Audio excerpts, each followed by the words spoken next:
our Park Advisory Committee of the East Bay Regional Park District, and it is 4:03 p.m. So the next item on our agenda is going to be, it's going to be roll call. So Madam Secretary, could you please call the roll? Absolutely, Chair Obringer. First in roll call is Vice Chair Tsui. Here. Member Arce. Here. Hello, Member Arce. Member Burke. I believe she's joining later. Member Carey. Here. Hello, Member Carey. Member Chang. Member Chang is not present. Member Claxton. Present. Hello, Member Claxton. Hi. Member Corkin. Present. Hello, Member Corkin. Thank you for joining. Member Deschambault. Member Deschambault is not present. Member Dieter. Here. Hello, Member Dieter. Member Lacey. Here. Hello, Member Mahadevan. Here. Hello, Member Mahadevan. Member Nason. Member Nason is not here. Member Rickard. Here. Hello, Member Robinson. Not here. Member San Wong. Here. Hello, welcome. Member Simmons. Present. Hello, welcome. Member Skiradoff. Not here, I believe. Member Williams. And Chair Obringer. I'm present, thank you. Hello, and in addition to our committee members, we have Board Member Di Rosario joining us as well. We have Chief of Government and Legislative Affairs, Eric Feeler. We also have Christina Crosby, Brian Holt, Devin Reese, Sharon Clay, myself, and Travis Kozak from PrimeGov. That concludes roll call, Chair Obringer. Okay, great. And I have an announcement to share. So the purpose of conducting the meeting as described in this notice is to provide the safest environment for staff and the public while allowing for public participation. Pursuant to the Brown Act, as amended by AB 361, the Board of Directors and staff may participate in the board meetings via phone, video conferencing, and or through a hybrid of in-person and remote attendance. The East Bay Regional Park District intends to hold meetings through either an entirely virtual platform or a hybrid of in-person attendance with the Board of Directors, designated staff, and limited members of the public to participate in person at the Park District headquarters, which is located at 2950 Peralta Oaks Court in Oakland, and through the Park District's virtual platform, Zoom. If the committee decides to hold a hybrid in-person meeting, attendance by members of the public will be subject to maximum capacity of 5, as well as compliance with current health and safety protocols. And this information can be found on the agenda and on the Park District website, ebparks.org. Do any committee members have any questions about the meeting procedures? Okay, it doesn't seem like anyone has any questions, so we're going to proceed with the agenda. And the next item on the agenda is the approval of the meeting minutes from February 28th. So are there any revisions to the minutes and or a motion and a second to approve the minutes? Move to approve. I'll second. I'm sorry, who made the motion? Deb. Oh, Deb. Deb. Okay, great. And the second, please. Chang, James. Okay, great. Thank you. Okay, Madam Secretary, if you'd please call the roll. Absolutely. Vice Chair Tsui. Aye. Member Arce. Yes. Member Burke. Yes. Hi. Hi, thank you. Member Carey. Present. Member Chang. Yes. Thank you. Member Claxton. Aye. Member Corkin. Aye. Member Deschambault, I believe, is not present. Member Dieter. Yes. Member Lacey. Aye. Member Mahadevan. Aye. Member Nason. Aye. Thank you. Member Rickard. Aye. Member Robinson, I believe not present. Member San Wong, Yes. Member Simmons, Yes. Member Skaradoff. Yes. Thank you. Member Williams. Yes. Thank you, Member Williams, and Chair Obringer. Yes. Okay, thank you very much. The motion carries. Next item on our agenda, board member comments. This afternoon, it's my pleasure to introduce board member Dee Rosario, who represents Ward 2, for some comments to share with the PAC. Great. Thank you, Carlin. I just wanted to welcome everyone and thank you for your time and efforts and being on this committee. And I also welcome, I see there's guests from out in the public forum.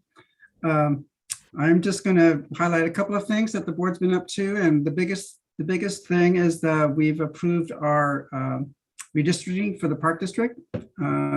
Just a few minimal changes. We just had to make up for population disparities between Ward 7, which is Colin Coffey, and Ward 4, which was Director Corbett. Director Corbett. And so some of the minimal changes in court include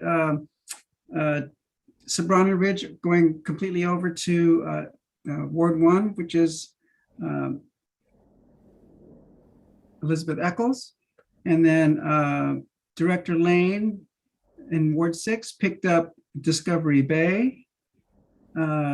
And then Ward 6, Ward 2 expanded a little bit into Walnut Creek.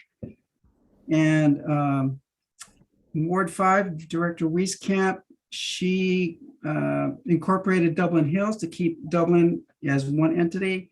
And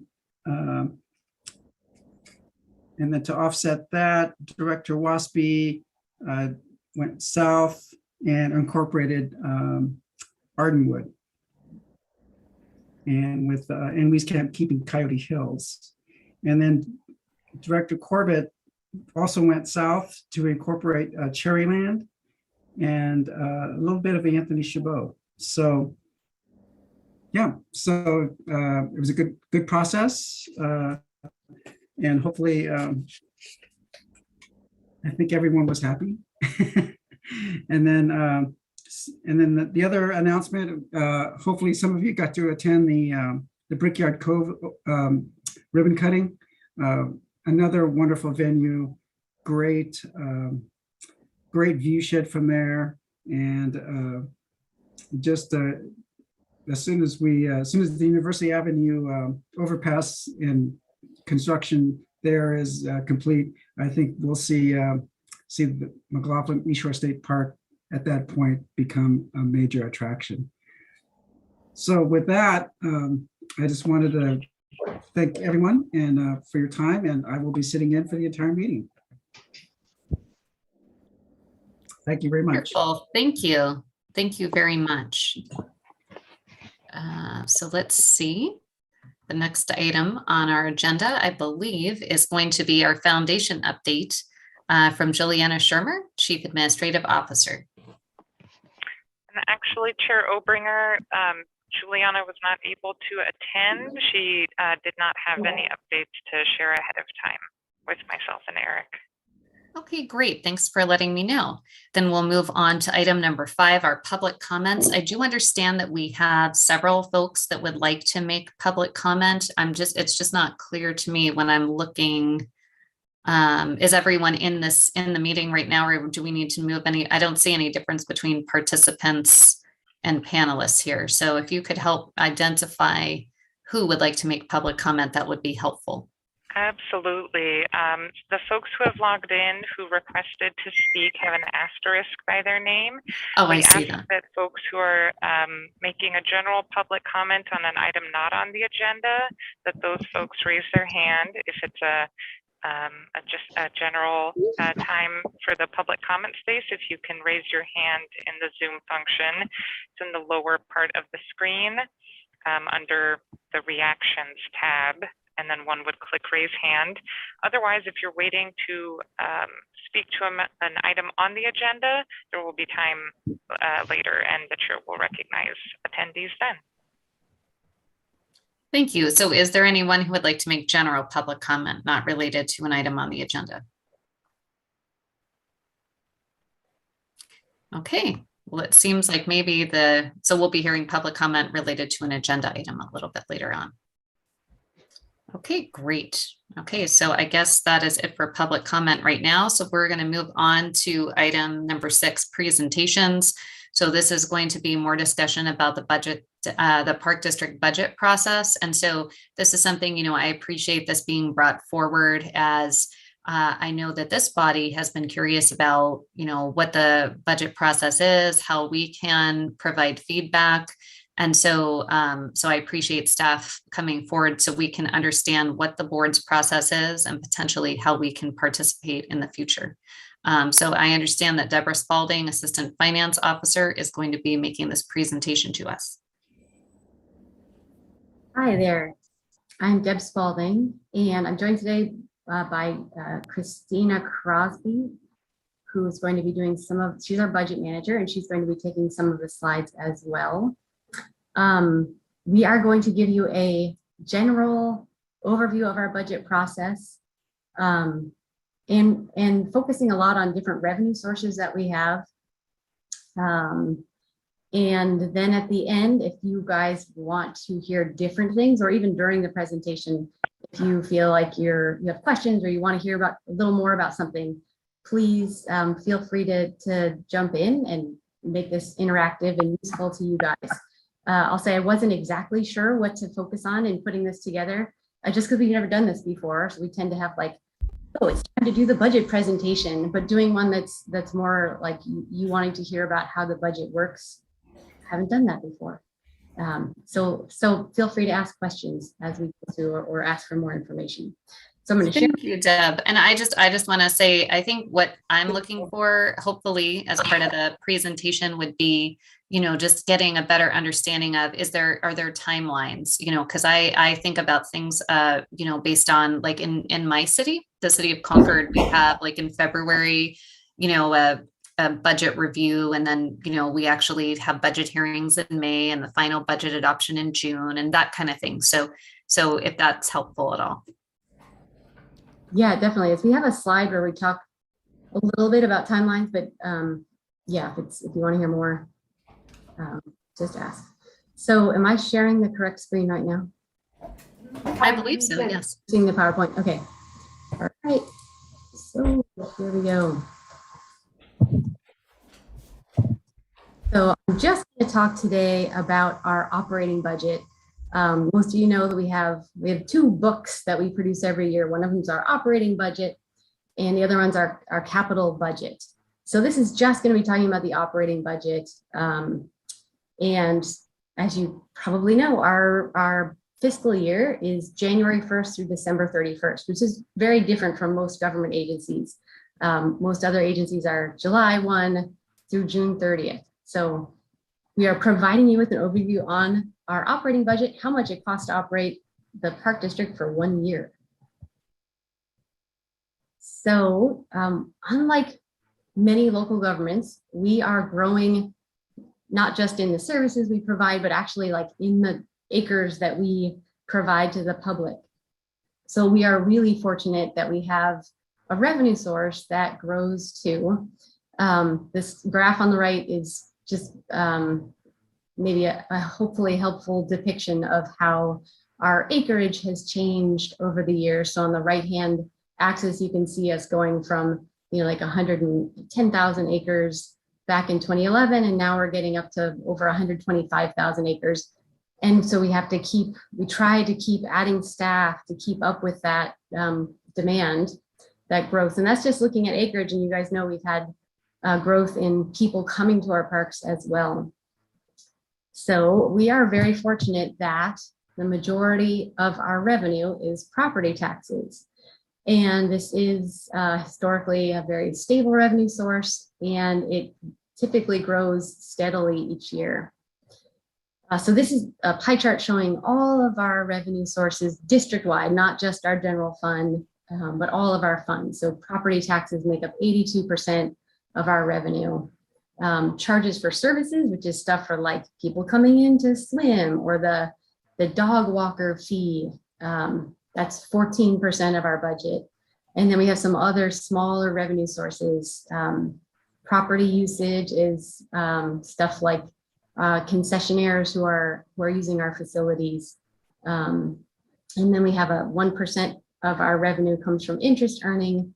And then another small slice comes from interagency agreements and grants. All right, so I'm going to drill down a little more onto the property tax side, since that is the big revenue source that we have. So this is your typical Alameda County property tax bill. And we get revenue from property taxes in 4 different ways from this particular parcel. And I'll talk more later about how it does vary from parcel to parcel. So looking at the left-hand side of that property tax statement, you see up at the top, the 1%.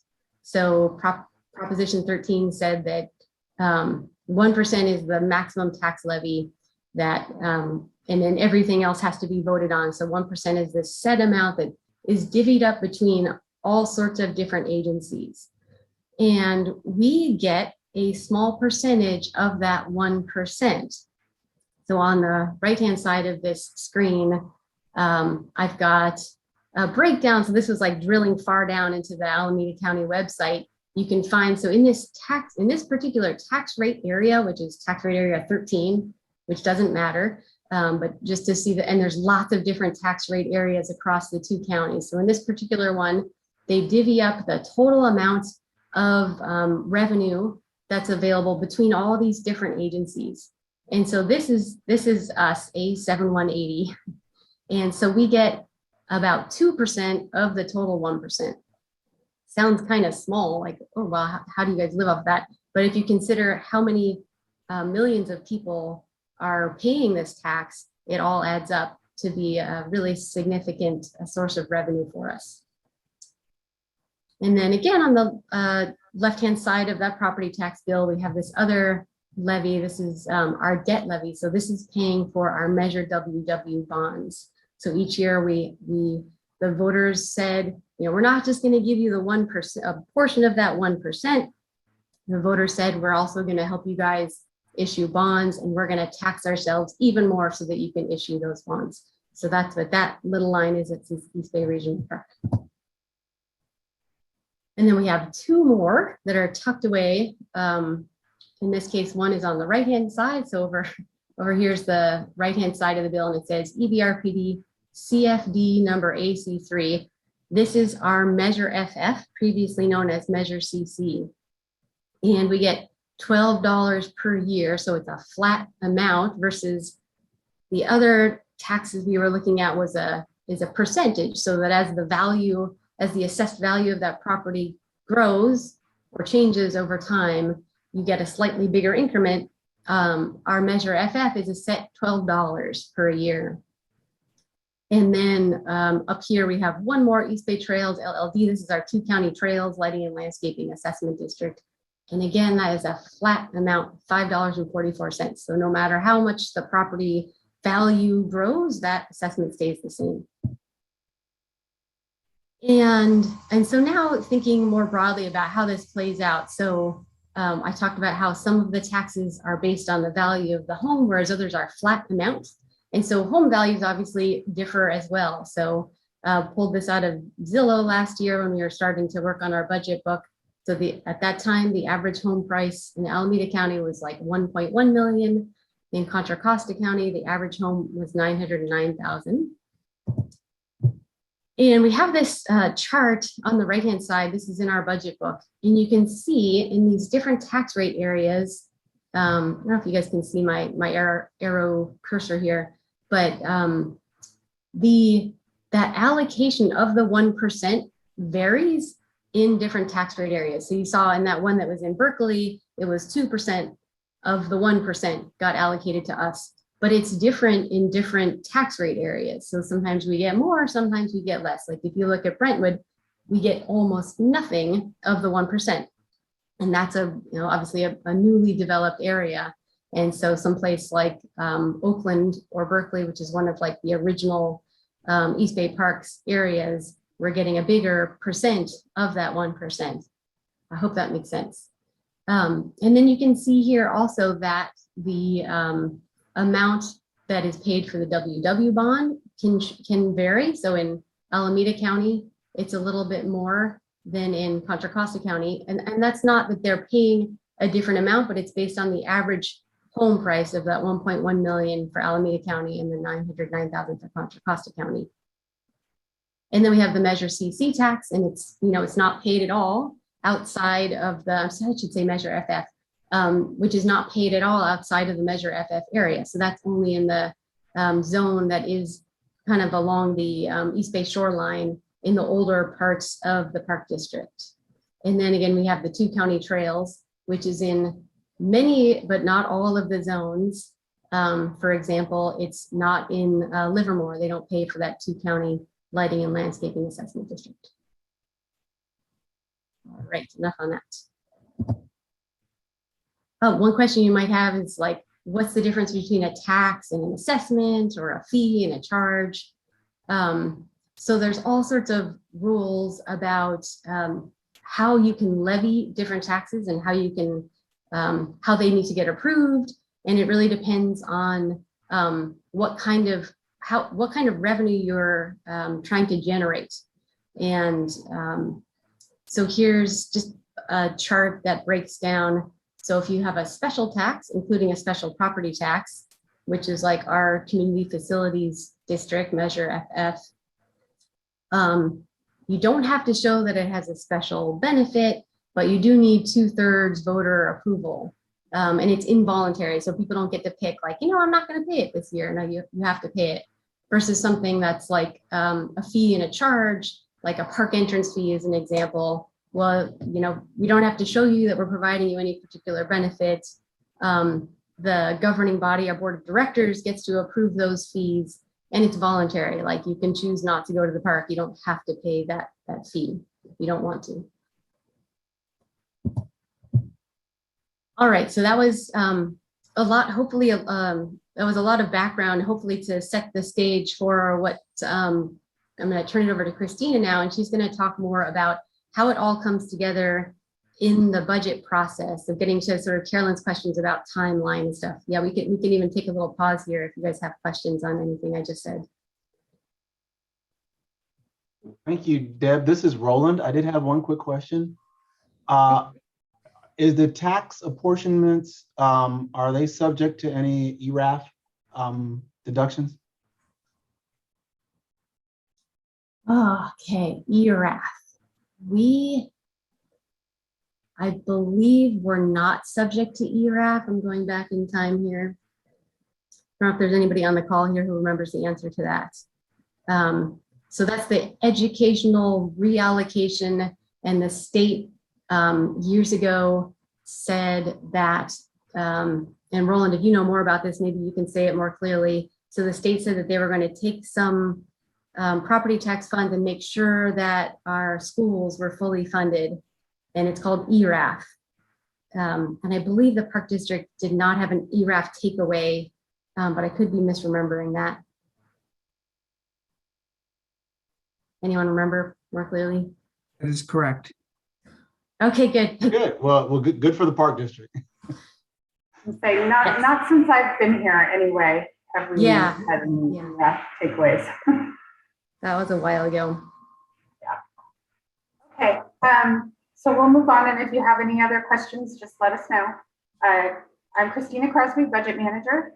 Deb just did a real deep dive into our largest revenue for the Park District, property tax.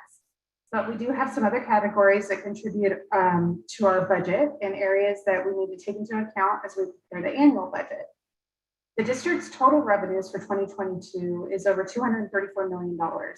And this consists of tax and assessments, charges for services, investment earnings, property usage, grants, and interagency agreements, and then lastly, miscellaneous revenue. You can go to the next slide, Deb.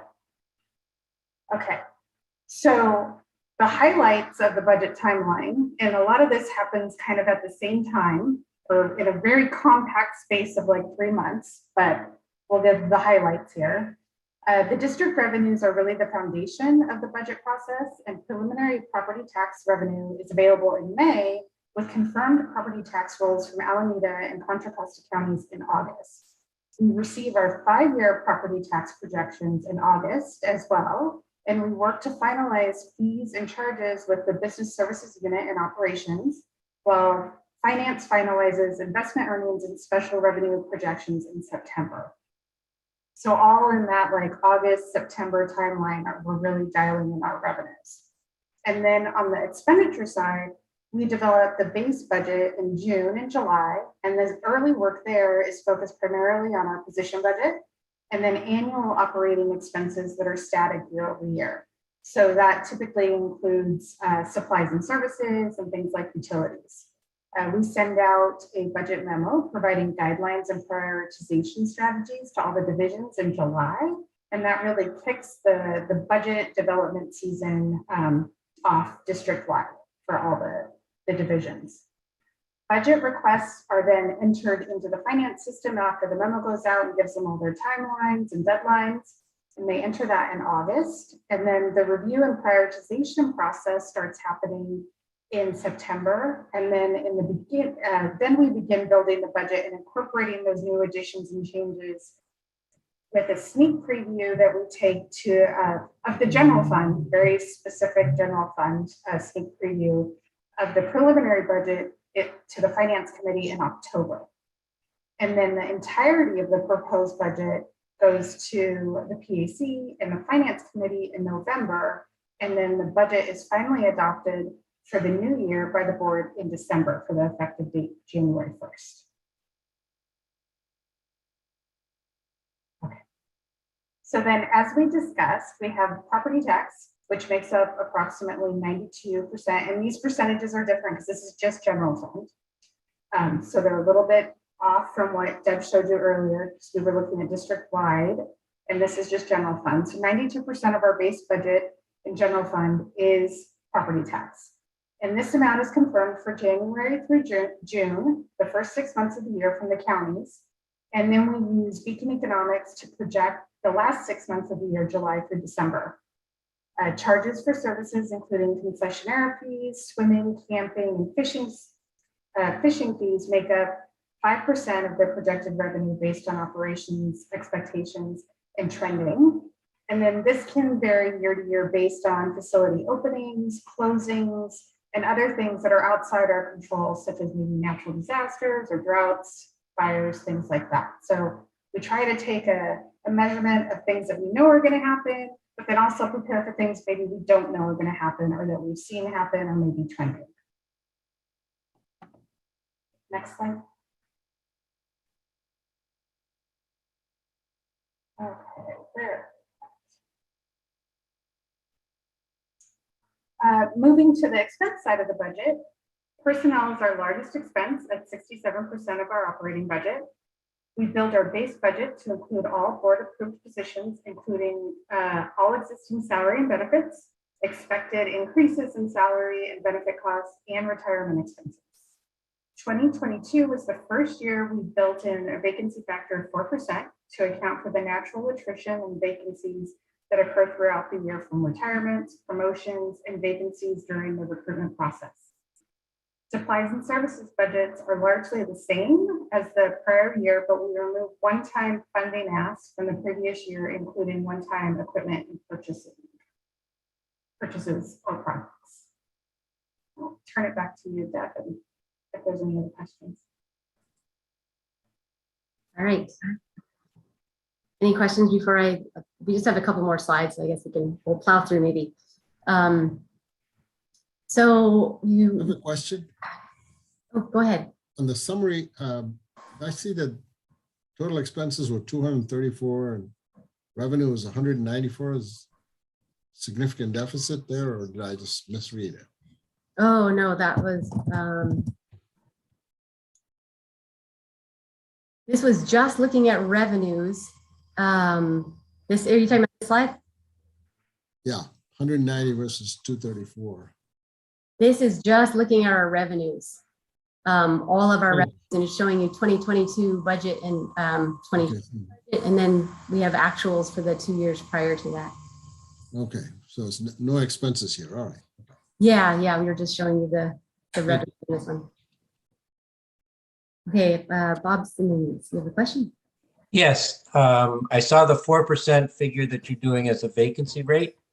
And some time ago when I was on the city council, the city would always have end of the year money that would then use for special activities or special projects, because as the 4% vacancy rate shows, you have money at the end if you don't project that.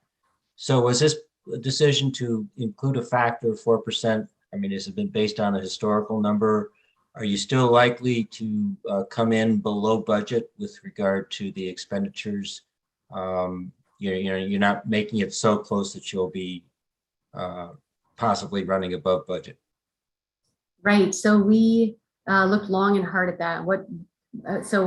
Yes, previously we had not had a vacancy rate, and since this was the first year we were doing it, we looked back to see what the trend was for the past 5 years, and landed on 4% as being conservative, meaning we do expect to have savings still at the end. We don't have a past practice of overspending our budgets, and a lot of that does happen in a lot of other places, but we do have that past practice of ending the year with some funds left on the table.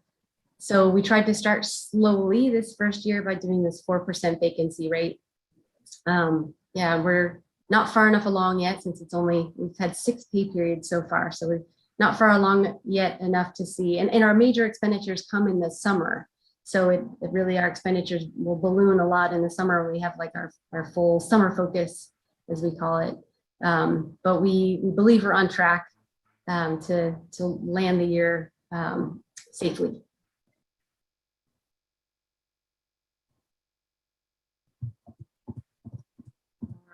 Right, I think we ended up here. So we talked about building our revenue budget and our revenue-based budget and our expenditure-based budget. And after you built that base budget, then you know what is available to pay for new things. And so we really want to be careful in, as I mentioned, we have this growing revenue source. We want to be careful in appropriating those funds to match, one-time revenues with one-time expenditures, for example. We want to maintain awareness of so we get this 5-year projection every year from Beacon Economics, and we look at what the trends are for revenue growth. We want to make sure that however we're growing, that we're not growing too quickly to keep up with that property tax growth. So trying to stay in alignment with our property tax revenues. We always prioritize known park or facility openings. So we have a list that we call our pipeline, and it's what facilities, what parks are going to be opening over the next 5 years. So we're looking at, and we work with operations and public safety and stewardship and development to find out, okay, what staffing do you need to operate these new facilities or parklands that are going to be opening in the coming year. And those are prioritized ahead of other requests. That's typically how it's been done. And then we always also want to anticipate other long-term needs. So maybe things that, the person who's working at the park level, they're really focusing on their park, but we may have some known bigger picture like climate change that we want to prepare for, increased visitorship, and regulatory requirements that we see coming down the pike. So we're trying to balance all those things as we're figuring out what to do with any difference between the revenues coming in and the base expenditures. And so this is the last slide. So our budget is a policy document, and we're trying to look to both the short-term and the long-term needs of the park district. For this coming year, I think the focus, or the year that we're in currently, I think the focus this year is really strategic planning. And so we have a new general manager. We're really trying to get the lay of the land, it's time for our master plan update to begin. I believe that'll be starting in the next year or so. So it's really a lot about strategic planning for the operating budget side, not so much making big changes. But one project that is moving forward this year is developing a prioritization for capital projects. We obviously are always wanting to improve our level of service for our park users. And just to say it one more time, we are very fortunate to have a consistent revenue source to build upon. So that's the end of the presentation, and happy to take any questions you guys have.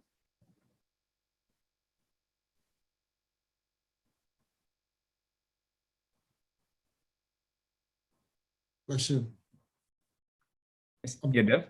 It would appear that you are working on 2023 budget right now, because we're sort of 3 months into 2022, so a little late for doing this year's budget, obviously. So Yeah. you're well ahead, obviously, for next year, but probably not too early to start thinking about.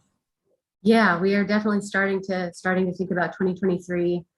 And at this point, it's all very theoretical, like what might be happening, because we don't have any of the revenue numbers. There's obviously listen to the radio and you can hear all sorts of anything from dire to slightly optimistic projections for revenues. But yeah, we're starting to think about 2023. Yes, thank you. And I see Roland's hand next. Yeah, thank you. Can you hear me? Yes. Thank you, Deb and Christina, for that presentation. I really appreciated that. It's the first time I've seen it in that format. I'll ask my same question I always ask every year. You talked about the stable revenue from that we receive from our portion of the taxes, and then the user fees, and that's a smaller percentage. You also talked a lot about how a lot of our projects and initiatives are driven based on long range planning.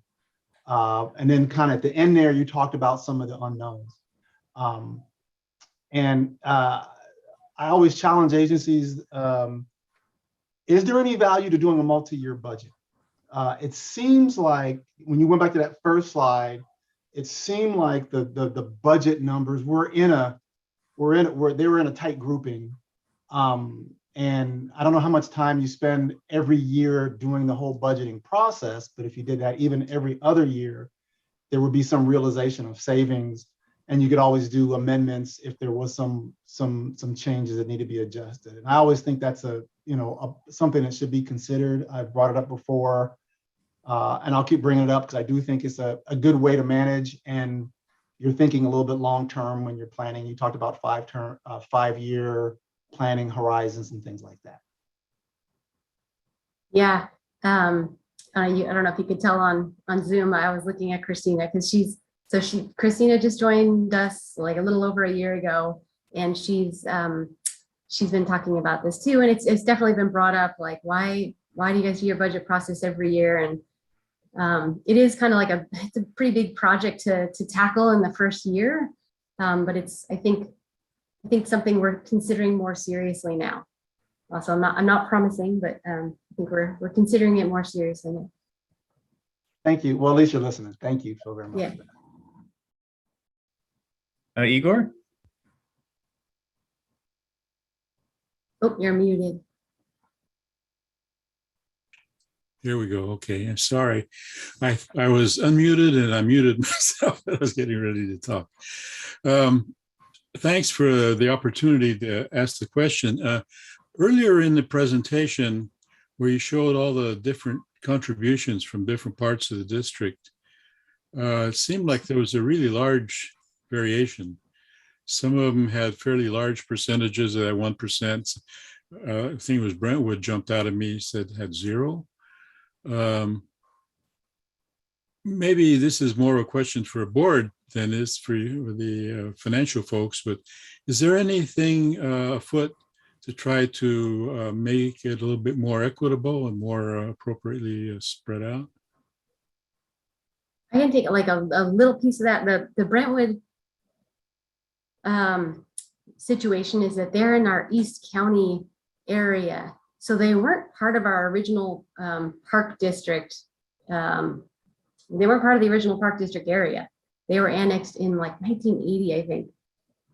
And when we annexed them, they didn't come with associated property tax. They came with nothing. And a citizens group was formed to try to figure out what to do about that. And after a few years, they came up with an assessment, the East County Lighting and Landscaping Assessment District. So they have, I could flip back to the slide, but they have a separate assessment, which I'm thinking is $19 or something per year that they pay. And since they're not paying any of the 1%, they're paying a separate assessment. But yeah, $19 is not really the same as like some of the other ones you saw where it's like $234 or whatever. And then I'll let Director Rosario take the other part of that question. Yeah, when Brentwood and East County was incorporated, it was mostly rural at the time. And as you know, it's probably one of the fastest growing areas in probably both counties. And so we're looking at a possibility of a parcel tax, either specifically for East County or district-wide. We're still debating about that, but East County historically has not passed any parcel taxes, even if it would benefit them to an incredible degree. As you know, they've turned down their own fire districts for many years. So yeah, that dam has finally broken. yeah, we hope. So we'll see. We're monitoring that. We're doing polling to see what we can do. And yeah, no, it's definitely on our radar. And one of our major strategies is to figure out how to get East County to basically bring them up to par with the rest of the park district. Yeah, well, I was thinking East County seemed like it's the most egregious difference, but it seems like there's sort of built-in inequalities all throughout the system. Is there any movement afoot to try to make it more equitable across the board? Yeah, that's one of our topics of discussion at the board and with staff. So we're looking at different ways to address all of that. Well, I salute you for taking that on. That can't be fun or easy, but no, it's not. I think it's going to be a beneficial thing in the long run. Yeah. It'll benefit everyone, especially East County is where, because of the Habitat Conservation Plan, that's where a lot of our acquisitions have been, large amounts of land tracts. So yeah. Okay, well, thank you. You're welcome. Stay tuned. Great. Are there any other questions about our budget? No. Okay. Seeing none. So thank you so much, Deb and Christina, for that. That was really informative. I really enjoyed that deep dive into the nuts and bolts of it. So yeah, hopefully this is something we'll continue to talk about on a regular basis. All right. Thanks, guys. Thank you. And so as you've probably noticed, I'm not Carlin. I'm stepping in for Carlin as she's had to step out for a little bit. And I've been notified actually that we have some members of the public who showed up and were not able to make a comment during the comments for items that are not on the agenda. So we're going to step back for a moment and allow a few of these members of the public to make comments before we move on to our next agenda item. And so before we get started, I just want to remind the commenters that comments are limited to 3 minutes. And so if you could stay within that for your comment, I would appreciate it. And maybe I'll go ahead and turn it over to Flora to call on our first member of the public. Thank you, Chair Tsutsui. We have Molly Flanagan here, and then Rita Gose-Williams, who are each making a comment. If you, one or both of you are ready. Great, I'll go ahead and go. Thank you so much. Yes, my name is Molly Flanagan, and I've been living in Oakland for more than 20 years. And I'm really concerned about what's going on with the fishing impacts on wildlife, particularly at Lake Temescal, but at all East Bay Park lakes. Wildlife are getting hurt by discarding fishing gear. I've seen a cormorant with a fishing hook, ducks with lines around their legs and their bills, a swallow tied up in a tree by fishing lines, multiple pigeons with their feet tied together, and most recently a Canada goose. We watched him over the course of a few weeks as his foot was cut off by very tight lines. It's around his other foot as well, putting his whole life at risk if he loses that second foot. So I want to bring your attention to that. Also, that really this is a risk for everyone who comes to these lakes. Rusty hooks I've seen near swimming areas where there are small children. I've heard about a dog who had to go to the vet to have a hook removed from his mouth. They're everywhere. If you go and you just look in the water, in the trees, all around the shore, there's lines, there's hooks. Super dangerous. So I've been speaking with some of the fishermen. I've found many conscientious folks who are concerned, who pack in, pack out their gear, but the problem persists. And I've spoken with the park rangers at length, with supervisor at Lake Temescal. They're doing a bunch to try to help. They clean every day. They have receptacles for lines all around the lake. They have signs about littering. And yet the ranger said he's at a loss for how to prevent this. We've organized some community-led cleanup efforts. We spent a couple hours, picked up over 5 bags of lines, hooks, and bait. So really, we're not getting to the root of the problem. What can be done? Maybe add more impactful educational signage that's like everywhere around the lake, not just at one spot. Increase patrols, inform people about the impacts of fishing gear, enforce non-littering rules, add fines perhaps, I don't know. Ultimately, the fishing gear, the debris keeps on coming and we can't really keep up with it. So also it's not exclusive to Lake Temescal, this is everywhere where there's fishing. So in my feeling, the only true way to protect everyone is to remove fishing from these lakes. I'm sure that's wildly unpopular, but I don't know how else to get to it, and I appreciate your help finding a solution. Thank you. Great. Well, thank you for that comment. And I know that there are other comments and materials that were provided to the PAC on this topic in the supplementary materials. So thank you for that. Thank you. Hi there, I'm Rita, and I know I only have 3 minutes, and Molly did a great summary of all the concerns, and I share the same concerns, and it was really traumatic for us to see the poor goose's leg, pretty much fall off in real time because of the fishing line. And I have also come across birds on the dirt path side of the lake with, a hook embedded in its leg. Thankfully, a park ranger was there and he helped me release that bird. Also have found cormorants with lines all around them. And as Molly is saying, we've done a few community cleanups. I think I've been out there myself probably 6 or 7 times. And not only is the line on the shore, but if you take a stick, like a 5 or 6 foot stick, and you just put it in the water and you drag it along the bottom, every time you pull it up, there'll be fishing line on it. And so we've been trying to pull it up that way as well. It's just prevalent and it's tangled up everywhere. And, my fear is that these animals that have been injured won't be the last ones. And I think we just have to be much more proactive in educating people, making sure that far side of the lake has signage on the piers, on the trash cans, anywhere possible. And again, enforcement, and it would be great if rangers or the park personnel could, walk back there and talk to people, which, we've tried. And as Molly said, many people are super responsive and have even offered to help us clean lines that they see. but frankly, some people are really hostile, and I'm afraid of mixing it up with somebody. So, it might, they might take to it better if it was somebody who was in a more official capacity.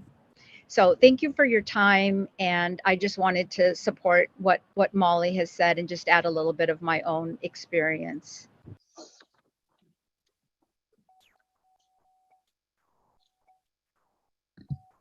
Great. Thank you, Rita, for that comment on this topic. It's a really important one, it sounds like. Are there other comments from the public on non-agenda items? Chair Tsutsui, we have Norman LaForce who would like to make a comment about the previous presentation item. Okay, thank you, Flora. Norman?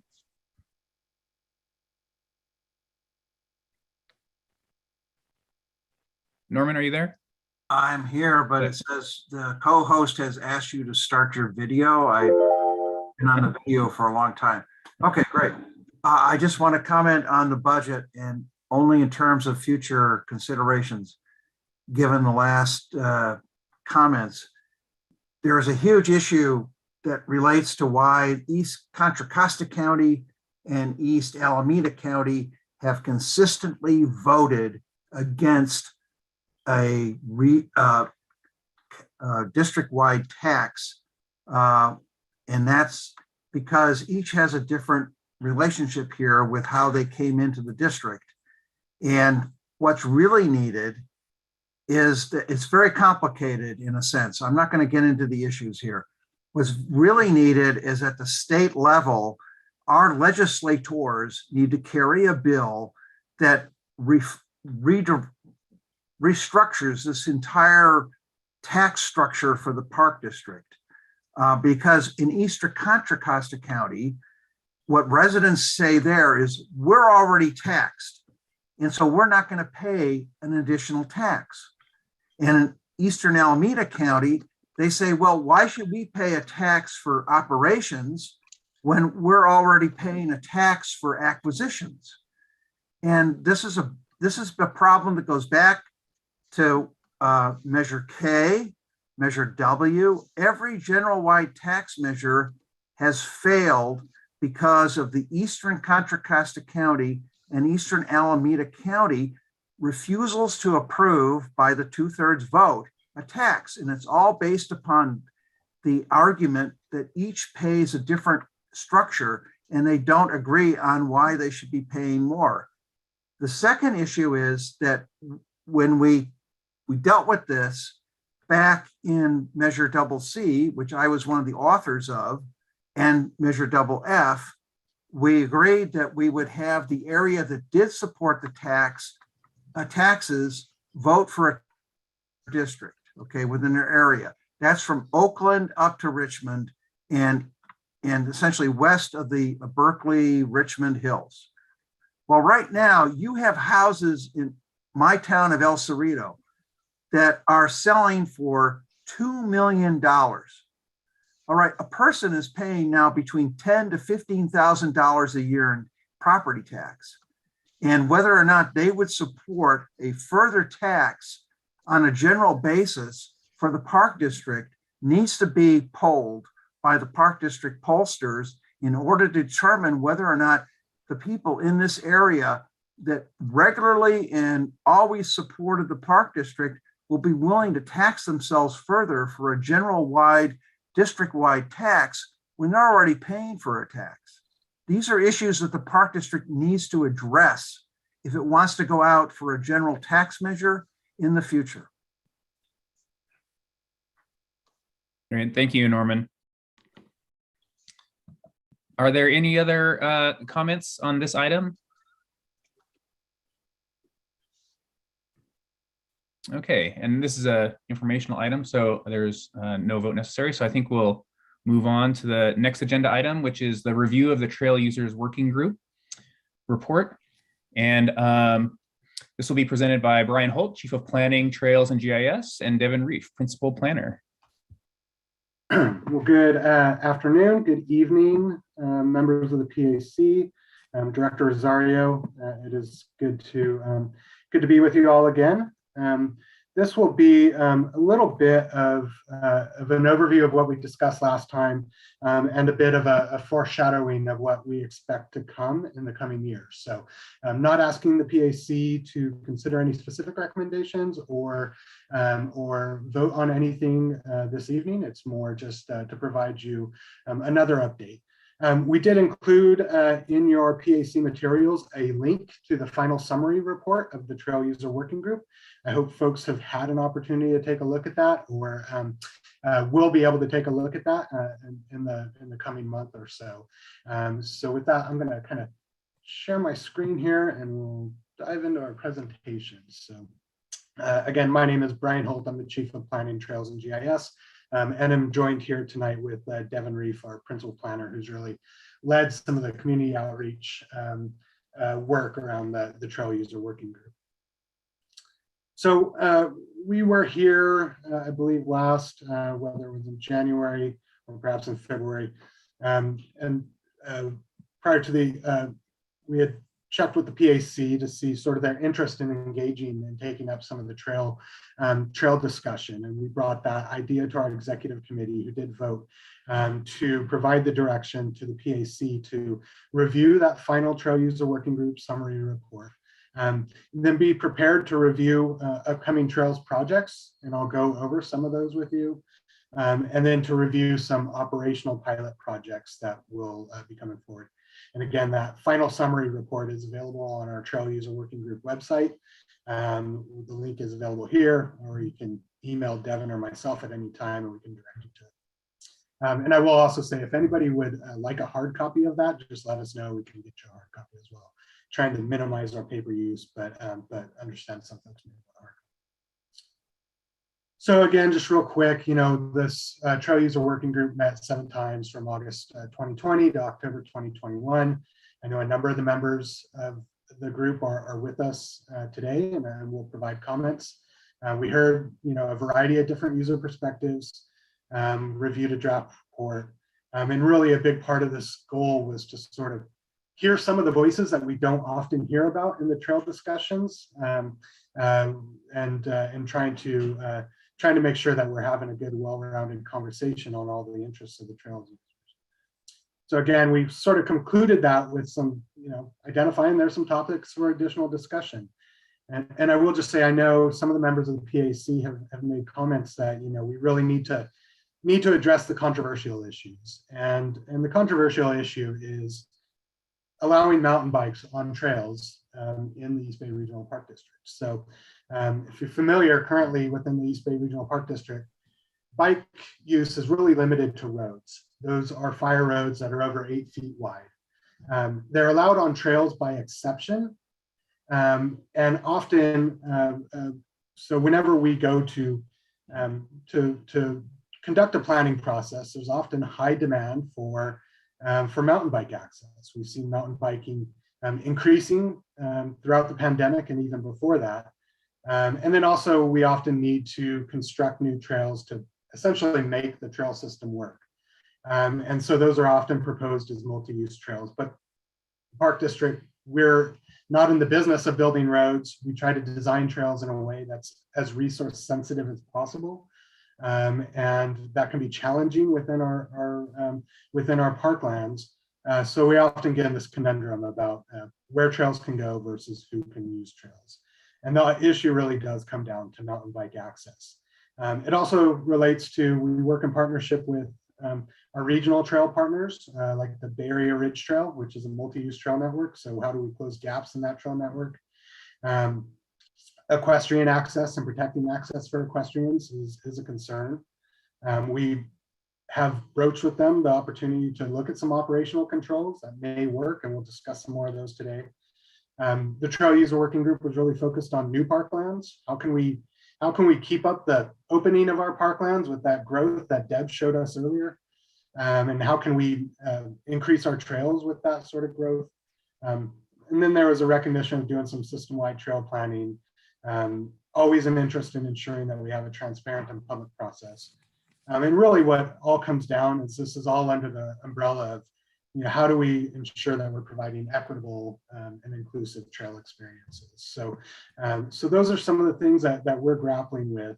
With that, I'll hand it over to Devin a little bit more to talk about what's in the summary report and perhaps going into some of the polling that we had done as part of the group.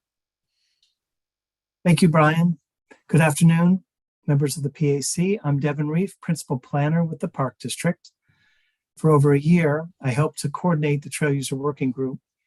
And now that their work is done and produced in a summary report, I'll take a few minutes now to share with you the highlights from that report. Summary report, if you've taken a look at it, may seem daunting. It is 140 pages, but in fact, the first section is only about 15 pages long. And that shows the 30 suggested solutions that the group came up with over the course of the year that Brian mentioned, and the process, how they deliberated to get to some sort of consensus on some of those 30 solutions. The remainder of the report are the meeting notes, correspondence, and comments and reflections about each of the suggested solutions. So depending on how deep a dive you want to take, there's a wealth of material there. In the end, there remained spirited debate about three main topics: access for mountain bikes, connectivity to the regional trail network, and the process by which land bank property is open to the public. Those and many more subjects are now going to be the purview of the Park Advisory Committee. Next slide, Brian. So here's just one page out of the report. This is a summary table from the survey tool. All the members were given a few weeks to consider the 30 plus solutions and rank them on a scale of 1 to 6. All of this is an appendix C of the report. The ranking was: number 1 was, I can say an unqualified yes to this particular suggestion. And number 6 was, I don't agree. I'm not comfortable moving forward at all with this. The other numbers were range of agreement between those two positions. So on most of the solutions, there was consensus. Those are the rows shown in green on this particular page. That meant there was less than 20% opposition to the particular solution. So it's hard to see, but one solution that had this level of agreement was number C6, develop bike-only trails. So that had a ranking that showed that there was consensus among the group. In red, shown sort of in orange here, were those solutions which were the most contentious. That had the least amount of consensus and the most amount of division. So I'll just mention 3. Connectivity with regional trail networks. Consider disallowing bikes on trails less than 8 feet wide. And establish times and days for alternative uses on certain trails. Now, some members of the group wanted to keep the meeting as a group under the Park District to work out consensus on these and other solutions. But in the end, the group was brought to a close after their year's worth of work.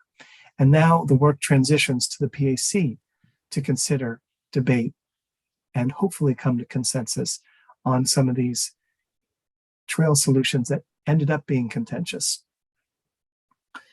And I'll just take this moment to mention that we are going to be having a luncheon to thank the members of the Trail User Working Group on April 18th. And we've extended the invitation to the PAC members. So if you've gotten Flora's email last week and you're interested in attending, please use the link in that email and we will be happy to see you in April. So I'll end here and let Brian continue with the presentation to talk about the number of upcoming trail projects that are on their way. Thank you, Devin. And I guess just be remiss if I didn't just again thank the members of the Trail User Working Group, because this was a volunteer effort. I know you are all volunteers as well. And so you can appreciate the amount of time that these sorts of things take. And really, like I say, part of our interest was making sure we had a diverse and wide representation of voices in this group, and that we weren't hearing just from the same voices, and that we were hearing from members of the youth and other communities, so that we can be sure that we are hearing from everybody that we need to hear from. So we want to that, I'm sure there will be public interest is Roddy Ranch Public Access and Restoration Plan.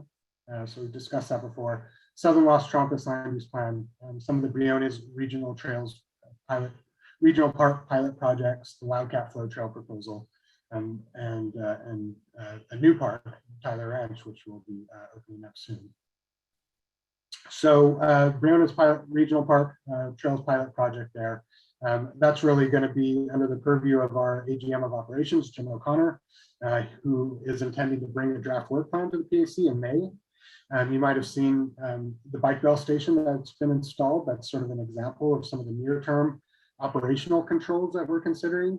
We're looking at potentially evaluating certain use zones, and we know we'll continue to need to address some of the bootleg trails within that park. We know there's a lot of interest amongst the equestrian community. They've already been meeting. We've been hearing from the cycling community as well there. And then long-term, looking at developing a recreation trails plan, something that would look to reevaluate the circulation network within Briones. That's a much longer-term strategy that has much, bigger implications and more challenging from a planning perspective. Southern Las Trompas Land Use Plan. This is a plan that we're just getting ready to release. We've had a lot of public input on that project and looks to open up about 615 acres of current land bank property. It will provide a new staging area, develop a new staging area, and includes some dedication properties that were really a result of a settlement that the Park District and Sierra Club brought against a developer in San Ramon. Provides 3 new points of access and 4 miles of recreation. This is an example of an area where we have fire roads coming down Calaveras Ridge Trail and fire roads within the preserved development area, and recognizing the need to connect those. We will need to build some new trails, and the question will be is those trails, multi-use access on those trails. Roddy Ranch Public Access and Restoration Plan. This is, again, a conversion of a former golf course for public access and habitat restoration. We'll be providing 4.2 miles of new trails here, including 1.6 miles of accessible loop multi-use trails, and then 2.6 miles of additional multi-use trails. Some of these multi-use trails will be 8 feet in width. The accessible trails will be, but some of the interior trails will be less than 8 feet in width, and they are proposed to be multi-use. This is the type of area that's a wide open grassland. We feel that it can accommodate multi-use, but again, we know that that sort of opportunity provides some controversy. And these are the types of questions that we'll be asking the PAC to consider. Pleasanton Ridge Regional Park. We are just nearing completion of the Tyler Ranch staging area. So if you've been on Snow on Foothill Road, that is under construction and should be done with construction this summer. And as we're able to open up the Tyler Ranch property, it leads us to questions about how and what opportunities we have to open up additional land bank properties. And these are properties where you can see in the green roads on the orange properties. Orange are the land bank properties. The green are, those are all existing roads, existing roadway networks. And so part of the question is, how do we, or do we open up some of those existing roads and provide new access through there? So that's a question that will also be coming back to the PAC. And then of course the Wildcat Flow Trail, disregard the Tyler Ranch staging area language there. That's a typo on my part, apologies. This was a community-driven request. We know there's going to be a lot of concern about this trail. We also know there's a lot of interest in this trail. It's proposed as a dedicated one-directional mountain bike only flow trail. And we've been directed by our board to begin initial resource assessments. And that's just to understand what the potential environmental impact of such a trail would be, and really to understand the feasibility of it before we begin the community outreach and anything else. That we know that this is something that we, if we do or if we don't want to move forward with. So just initiating those preliminary studies, and that will be coming back to the PAC at some point in the future. So the PAC has some tangible projects coming forward that sort of wrestles with these issues, and they'll be so those will be coming forward. And again, would be beneficial to take a look at that final summary report. You can really see we took the approach of, rather than trying to parse a lot of the language through, of just really kind of trying to put the meeting notes and put everything out there so folks can read and see the dialogue. And I know that you'll be hearing from folks here as well. So with that, I'm going to stop share and happy to answer any questions at this time or hear from the public. Thank you. Great. Thank you, Brian and Devin, for that presentation. I know that I think there are some members of the public who would like to comment on this, but I would first like to take comments from members of the PAC. And I see Olivia's hand is up. Hi, yes, I have a question about the survey. I noticed you highlighted some of the conflicting thoughts and responses in regards to mountain biking. And I know at our previous PAC meeting, I did mention the desire of thinking about the Pleasanton Ridge as a possible Alameda County location for a pilot project. However, I'm curious about the survey. You know, I could see there being varying results based on where perhaps a survey respondent lives and what trails they might regularly use. So for example, you know, trail in city A, there might be more responses where there could be a dislike of, you know, having some of the smaller width trails being available to mountain bikes, whereas a trail in city B, hypothetically, there might be more acceptance for that. So there could be some variability across the different trails in the different cities. And I was wondering how much the survey was able to kind of parse that out, or if anecdotally you have any comments along those lines. Yeah, and you raise a really good point. Is sort of every park is different, and every community is different, and so is there sort of one solution or one policy that that fits all for all the parks? And the survey didn't necessarily parse that out, and it is a question about whether the same policy applies in, say, you know, open grassland versus tight oak woodlands, or perhaps there are some parks that don't experience much equestrian use that could accommodate more mountain bike use, or vice versa, where we do see a lot of equestrian use where it might not be suitable. Those are some of the questions that I think the PAC will be wrestling with. Irene? Yes, I'm wondering if we could bring up the chart again that showed the controversial items that were in orange, I believe. That would be helpful. Yeah, there we go. You just passed. There we go. There's 2 items in blue. Those are not considered controversial, only the ones in orange. Actually, Devin, I don't know if you want to speak to that. I would say, just I'm looking at C5. I would absolutely say that that's controversial, considering limiting uses on trails less than 8 feet wide. And I think C1. And I'll just say here, this was not a perfect survey. This was, you know, staff's attempt at trying to have some structure around what is often a very emotional conversation. So not a scientific survey in any way, shape, or form. But yeah, I would look at both of these and say, certainly some of the strategies that have been tried in other jurisdictions would probably be very controversial here in the East Bay Regional Park District, and always limiting uses on trails less than 8 feet wide are controversial. So I think those are two big ones. Okay, so with that in mind, we have some that there's a consensus with that we don't have to talk about, and the rest would be the issues that would be before the PAC. It would be the blue and the orange. Yeah, correct. And this slide is just intended to provide an example. There's more information in the summary report. But these are, yes, these are, like I say, as we start talking about the Southern Los Trompos land use plan,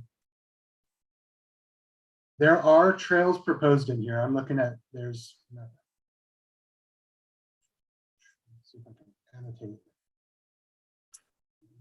Anyways, not sure if you can see my cursor or not. You can see where it says Calaveras Ridge Trail in the purple and yellow line. That would be new trail construction. And so part of the question here is you have a fire road that is on either side of that. And again, we don't necessarily want to build more roads. We're trying to minimize our footprint in terms of trail development. So we propose this as a trail, and we think it can be done in a safe way and in a more environmentally sensitive way. But that would be a trail that's less than 8 feet wide, less than 8 feet wide. So the question is, do you limit mountain bike use on that trail? I can tell you staff would have some concern about that because we'd be concerned that you'd see what we've seen in other parks, that you would experience some bootleg trail creation if you did not provide that connection. But mountain bike use on trails less than 8 feet wide, is the controversial issue. Okay, and so without going into specific parks like Las Trampas, we won't necessarily be, as a PAC, we won't be discussing individual parks. We're going to be discussing the overall broad picture across all parks, correct? No, you won't, well, both. You will be discussing overall broad picture, but you will be discussing it within the context of some long-standing planning projects that we've been working on. So these are land use plans or restoration plans and public access plans that staff has been working on for many years before the trail user working group started. So Las Trampas, for example, or a new park like Roddy Ranch, for example, or the pilot projects that we proposed at Briones. So those will be looking at specific parks. So it'll be sort of discussing the bigger picture through the context of some specific sort of areas. So it makes it a little bit more difficult for us to offer feedback when we're trying to say, well, maybe at Las Trampas, we can have narrower trails for bicycles, but not over in this other park. We can't. So we can't, what you're asking us to do is to have an overall recommendation, or to look at, I'm trying to get at what the park district expects from us, from the PAC. Yeah, you're struggling with some of the same things that staff struggles with. So the question is, I think it gets to committee member Stan Wong's question about some of the, overall policy solutions that apply to the whole park district versus the on the ground experience that we're seeing in other parks, and how do we manage that? So I think that's some of the things that we're looking to balance here. So I understand, yeah, there's going to be some questions specifically what we're asking the PAC to respond to. This has been a 30-year conversation with some folks who have very deep history and experience in some of this, and like I say, it's the on the ground experiences that we are seeing an expansion of use and growth in mountain bike use in particular, but also a lot of growth in hiking, and staff is trying to balance that and trying to look at some strategies for doing that. Okay, thank you. And I see that Chair Obringer is back, so I'll hand the gavel back over to you and just let you know that we're working our way through the PAC member comments, and then after that on to comments from members of the public who are noted by the asterisk on the list. Thank you very much, Vice Chair Tsutsui. So I saw Linda Deschambeau's hand and then Igor. So Linda.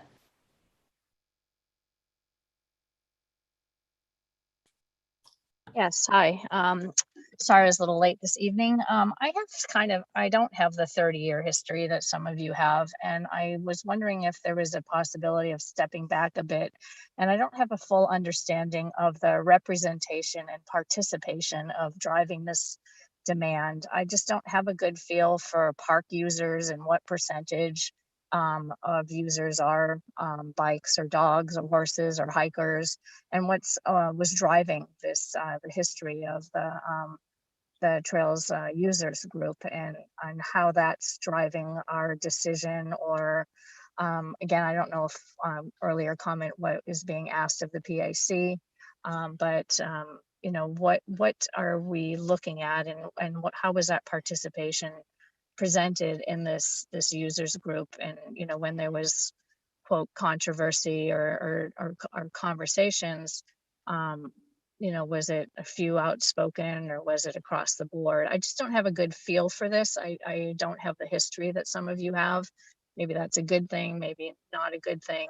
And one thing that's not being talked about at all, that when we provided the PAC earlier presentation for e-bikes on the Iron Horse Trail, is my experience in the Park District is how are we defining bikes? And I've seen a lot of e-bikes out there myself when I'm hiking. So that is, I'm curious about the representation and how that's being factored in as well. Thanks. Yeah, I'll just share that the Trail User Working Group summary report provides a bit of an overview on the origins of this conversation and some of the demand. I think certainly, and if you look on the webpage, and it's been pretty well documented throughout the press, the increase that has occurred throughout the nation in terms of just access demands, biking demand as well. So I think we hear often, I would say I don't think it's a subset by any means. And then just, you know, the experience that our folks are seeing in the parks, our operations folks are seeing in the parks in terms of who's using it. But in terms of demographics and of other information, I think that's probably something that's, you know, probably good education for us to bring forward to the PAC at some point, to just, you know, share who we are talking about and what the increases are. But I would, you know, direct you back to the summary report, as there's a good amount of information in there. And the comment on e-bikes is well noted. That's certainly something that's been around for a while too. We aren't looking to embark on the e-bike conversation in this. I'm sure it's going to come up and be part of it. And so we'll go through that as it comes up too. Thank you. So next I see Igor with your hand up, Igor. Yes, thank you very much. I have a couple of, I guess it's maybe observations or questions. One of them has to do with the experience of others who have perhaps been grappling with this. One that jumps to my mind is on Mount Tamalpais. Bikes and trails have been an issue for quite a long time. And I was hoping that we wouldn't have to reinvent the wheel. We could maybe help learn from their experience. And perhaps if there are other facilities or entities where mountain bikes and non-mountain bikes have been able to find ways to coexist, it'd be very helpful to know what they did to make that happen. And the other part of it is a little more specific, and that has to do with the kinds of bikes. Not all bikes are created equal. There's a new sort of generation of bikes coming along, which is designed for more rigorous and acrobatic and challenging kind of moves and so on. They're built extra heavy duty and so on to deal with that. And then the other one, which is I think is really going to be the one that's going to be hard to deal with, is e-bikes. Are they actually a motorized vehicle or are they a bicycle? I think that's going to be a really important decision to make. Thank you. On your first question, I see AGM O'Connor has jumped on as well, but I just wanted to share one of the resources that's available on the Trail User Working Group webpage. It is a study. It's getting to be a little bit dated now, but from 2011 that the Park District did, basically a review of other agencies and what they've done in terms of managing natural surface trails. Okay, well, next, I'm just looking through here quickly, trying to make sure, it looks like all of the PAC members who would like to speak have raised their hands. So I do see, so I see Andrew Turnbull. So would you like, as a member of the public, to make public comment on this item? Yes, yes, I would. Yes. How do I say yes? We can hear you, so please go Oh. ahead. Oh, okay. Thank you. I appreciate that. Thank you. So a few years ago, when Walnut Creek was trying to see what to do about four major users, they spent most of the time with three major users, which was the hikers, the bikers, and the equestrians. We had several meetings, and at one point, I asked how many people on the board that he was working on had horsemanship experience, and his answer was 0. And so I said, well, I do have some experience. I was I'm sorry, is there somebody else talking? I'm sorry. Well, anyway, there was I served on the board of directors of the California State Horsemen's Association, and I serve on the International Board of Directors for Pirelli Foundation, and I speak before groups. He asked me to spend 10 minutes, and he gave me 10 minutes to explain about the horse. And some of the questions that came up from your PAC are absolutely excellent questions, and I would like to offer 10 minutes to do that, or not here, because I know you don't, that's not the way this meeting works, but I'll prepare a video to be sent out to all of you, or I'll come back to another meeting. But one of the key messages I have is that one reason why you may see declining horse usage is our largest demographic are women, and they are women that finally got the dream to have the horse after they've raised their kids. And if they're out on this half-ton bunny rabbit on a string, which is a prey animal, and I'll be pleased to explain what I mean by that, and you feel unsafe as a person out on the trail because the bicyclists are not treating, or they're not understanding you. Let's just leave that as the best way to say that. They're not understanding you. It's a wreck. It's dangerous. And so what happens is a lot of people just deselect. They choose not to come out with their horses. So any kind of survey that you have, I would challenge it, because it may not be reflective of the actual use that you would see if the horse people indeed felt safe on the trails. I would love to have more time. I would offer this group my experience and expertise in helping you understand the horse and why we happen to be the ones that everyone else yields to in the right of way. There's a real reason for that. It's not just because we happen to be on horses. I mean, there's a real reason for that. And I'd like everyone on this PAC to understand it. I'm here at your service. Thank you for your time. Thank you, Andrew. And I did just want to share that we are allowing approximately 3 minutes for public comment, since we do have several speakers who would like to comment on this. So thank you very much, Andrew. Next, I see William Uruguay. If you would like to speak, unmute yourself, please. Unfortunately, we still can't hear you. It looks like you're still muted. How's that, better? Yes, we can hear you. Okay, Please William go ahead. Uregi, thank you. I apologize for the being muted. William Uregi, I represent, well, I'm actually a co-founder of Mission Peak Conservancy and also a Sierra Club member. I'm speaking on behalf of Mission Peak Conservancy.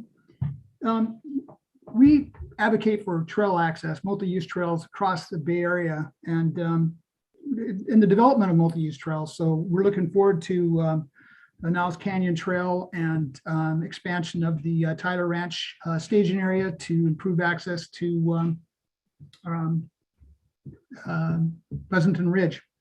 Also, the Charlemagne Winery, which has been purchased by East Bay, will open up Garin to Pleasanton Ridge and give you access from Pleasanton all the way to Castro Valley to Hayward. So it'll make a mecca for mountain biking. The issue is pretty simple. East Bay is asking the PAC to sit in on this and weigh on a very important issue, but I don't think that the PAC has been given a lot of information behind what's going on. And so the issue is fairly simple.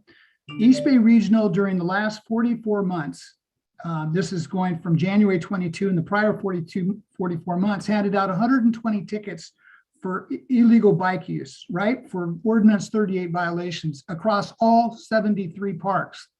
Now, you know, during the last year, East Bay has stated that there were 25 million unique park visits. Mountain bike community says that they're about 10 to 15% of that. Let's just say that it's only 5%.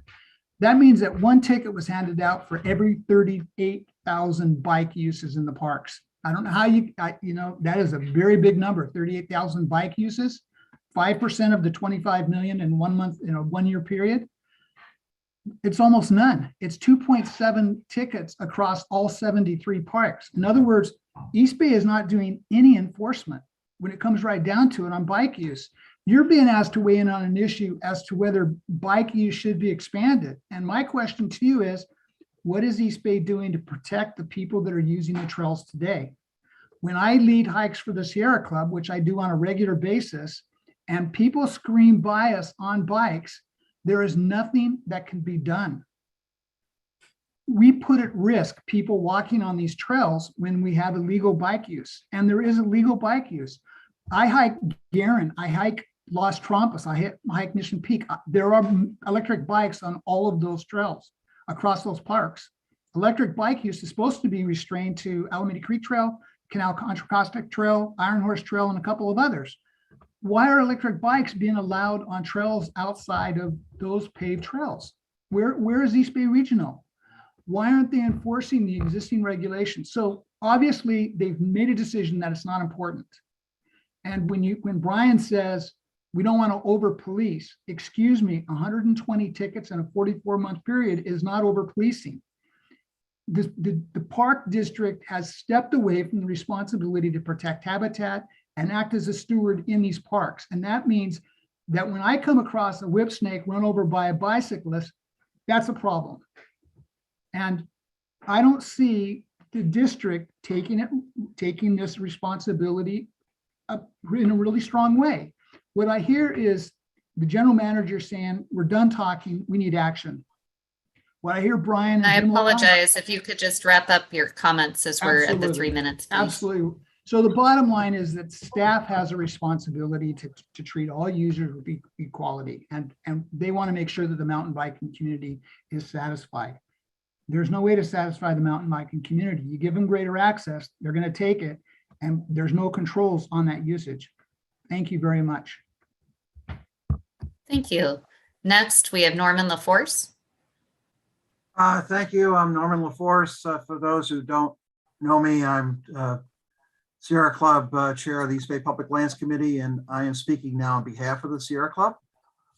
First, I forgot to mention that when I talked about the tax measures, that I was a co-chair for virtually all the tax measures. So I speak with knowledge about what happened in the past with regard to the defeat of tax measures in Eastern Alameda and Contra Costa County. I'm going to speak about the mountain bike issue here. I was on the TWIG. It was a process that went through a lot of discussions. It was very valuable in many respects. In other respects, we didn't reach the issues that even the mountain bike community agrees with us and the environmental community needed to be addressed in the TWIG. Hopefully the PAC through this process can do that, and the Sierra Club welcomes the opportunity to work with the PAC on this issue. I have been involved with this issue for 40 years. And yes, I have that elephant historical memory. That's valuable. I recognize that people who don't have that memory also have a contribution to give. but we need to work on this together to reach a solution that's constructive for everybody that resolves the issue as best we can. Let me comment on a few things here.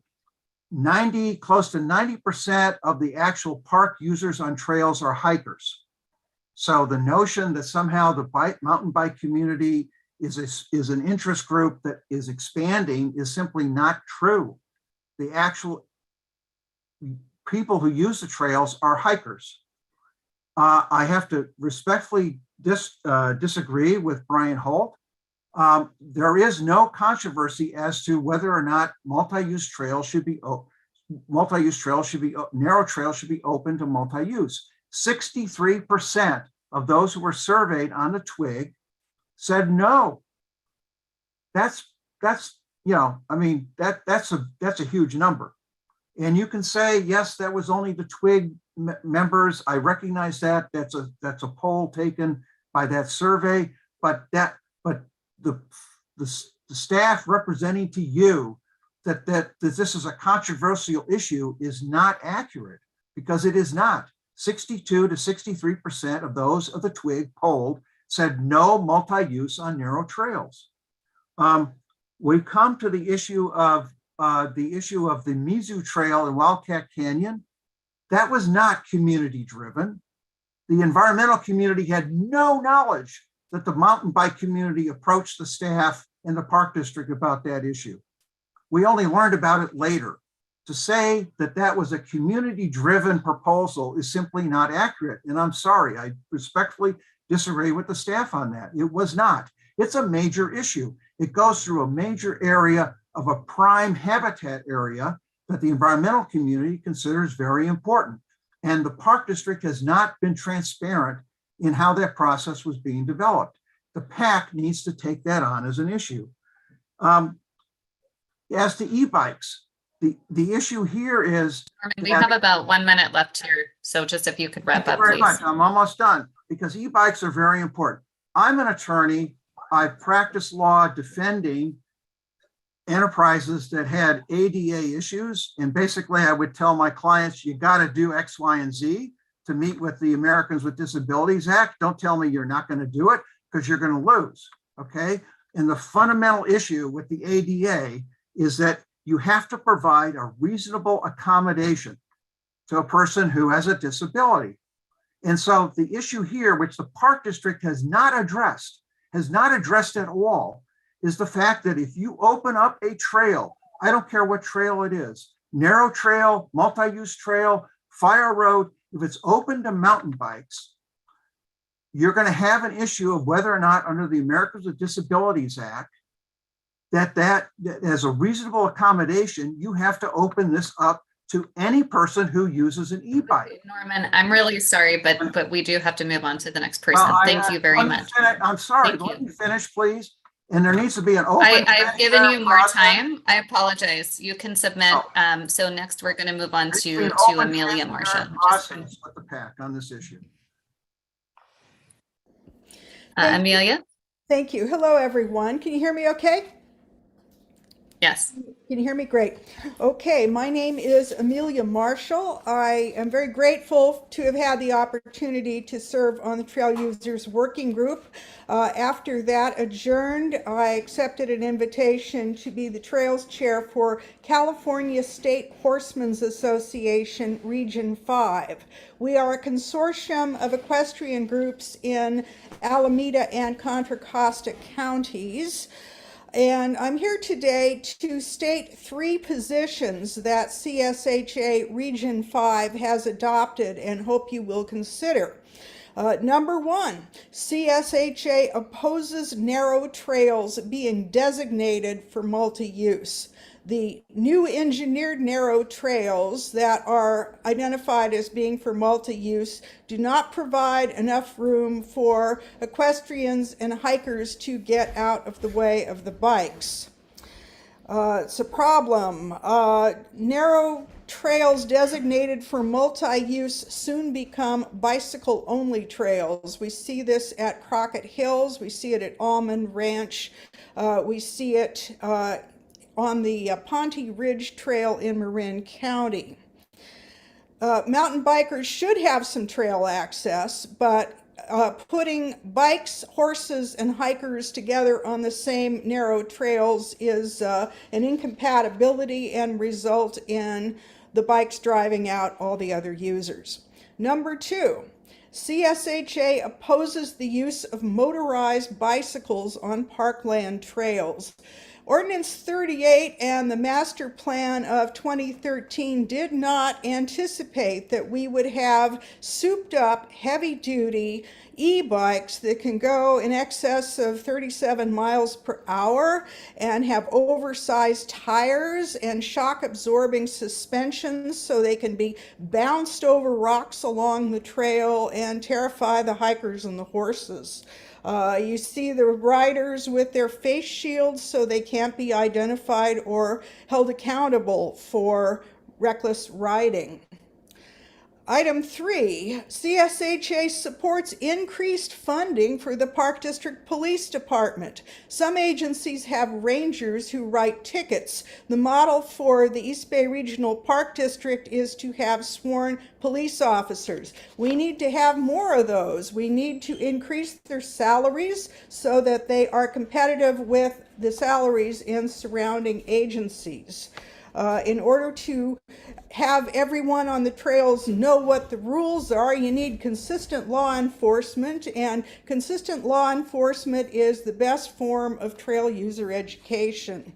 So we need some cops out there on e-bikes and on horses writing citations. Maybe it's time to redirect some land acquisition budget money to beef up our police department, because things are pretty much the Wild West out there, not in a good way. And my colleague Andrew Turnbull is absolutely right. Not a week goes by but someone tells me I don't ride my horse in Round Valley or on Walnut Creek Open Space or Anthony Chabot because of all the bikes. I'm sorry, Amelia, we need to wrap it up, please. So Thank just you. final sentence. Thank you. Okay, thank you. And I appreciate everybody's passion on this. I'm just trying to be fair. So please don't take offense if I do have to cut you off. Next, we have Kelly Abreu. All right, thank you. Yeah, with the name of this trail users working group, there's a huge amount of overselling in terms of the problem statement, the trail user working group, and then in terms of the actual implementation, which appears to be the implementation appears to be it's just about future trail planning group or something. I mean, there's something going on here at two wavelengths where simultaneously you promise to look at the broad problems, but in fact, you're narrowed down to looking at the next 5 years of a couple of proposed, park plans. And then the market demand measurements, what are the percentages? How are bikes growing? How are they growing? How are the horses, whatever, where? And of course, this varies. In some places, there's probably a lot of horses. In other places, there might be no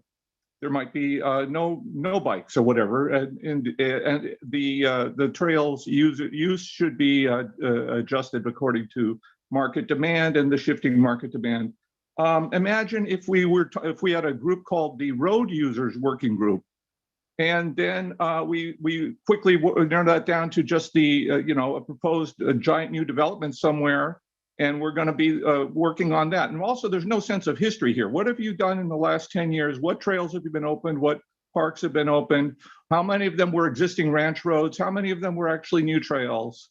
What has been going on for the last 5 or 10 years here in terms of trail development or trail changes or trail management? None of that is clear in the report. None of the percentages of market demand is clear in the report.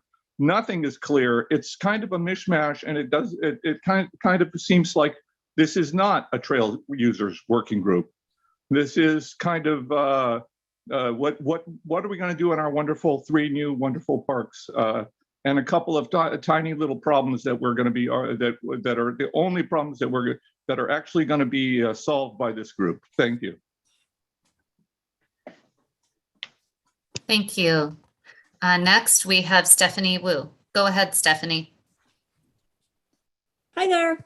Thank you for allowing me to speak. I'm just speaking I'm part of the public, but I'm speaking on behalf of myself and any other equestrians out there.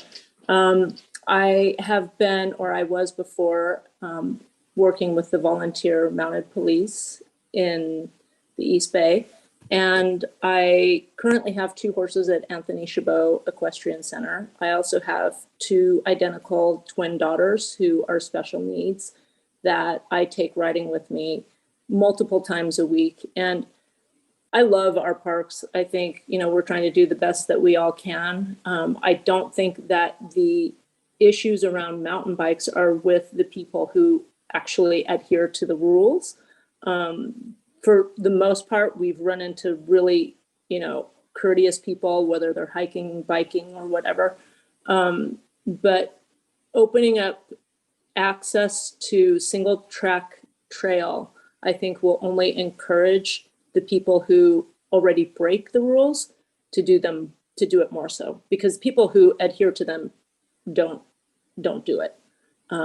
You're not going to hear complaints about the people who are, being courteous and just being nice and just everybody trying to get along out there.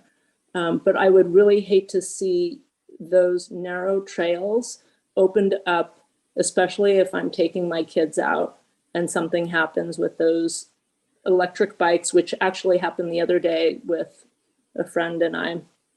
We're coming down a single track and 2 electric bikes, 2 guys flying down behind us on a single track. And with my kids, with anybody, it can be scary. So I hope that we can all reconsider, and I hope we can all get along and everybody gets an opportunity to use the park as much as possible, but safely. So thank you for your time. Thank you very much. And I'm looking, I don't see anyone else with a hand raised or a star next to their name. So it looks like we're done with public comment on this item. Chair Ober, and so I just want we have one more speaker, Elizabeth Hudson. Okay, I'm sorry, I don't see. Oh, I do see. Okay, excuse me. Go ahead, Elizabeth.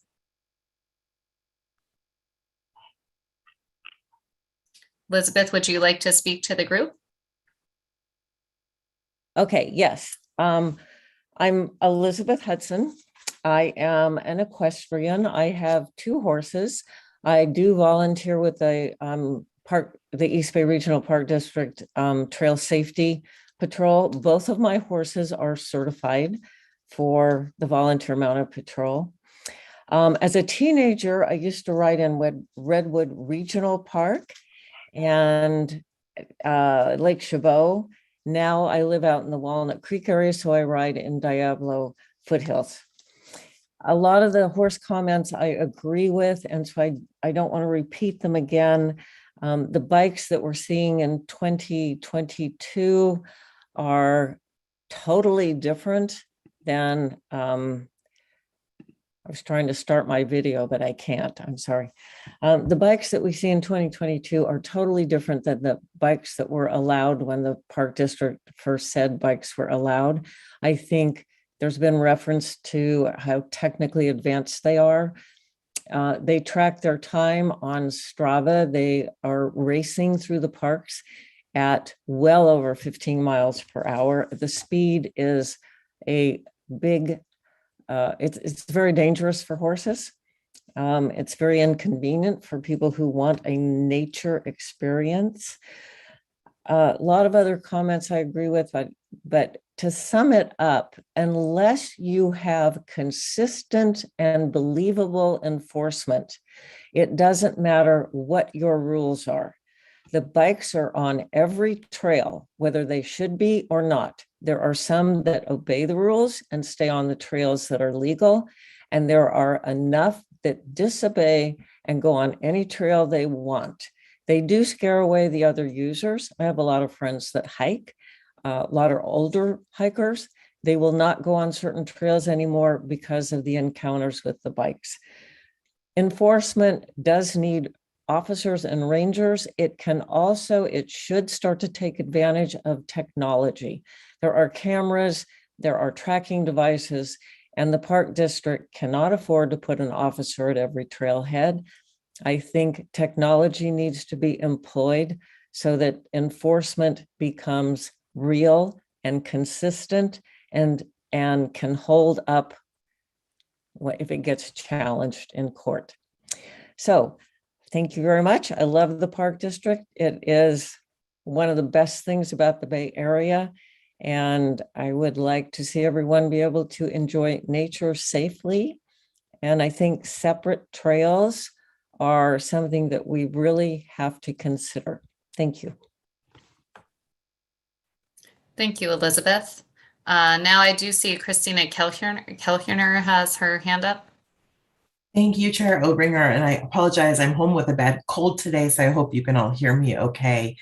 I did just want to thank the members of the public and the PAC for your comments. We did hear a lot of good comments and questions about what's the history of trails at the Park District, what has happened over the past 10 to 15 years at the Park District, what is the current market demand for equestrians, for bicycles, and the overall visitation. We do have a lot of that information, and we'll be happy to come back to the PAC. This item was not intended to give that overview, but there'll be many more presentations and information to come. I would also direct people to the 2019 workshop that we had. It was a trails workshop in 2019. That information is on our website. Flora can certainly send it to anybody who wants to see it. There's a staff report there that provides some of that history and information. And just one data point that I will share is that the Park District has not built new trails other than Crockett Hills, has not built any new trails in the last 25 years. And we've opened fire roads, but we have not built a new trail.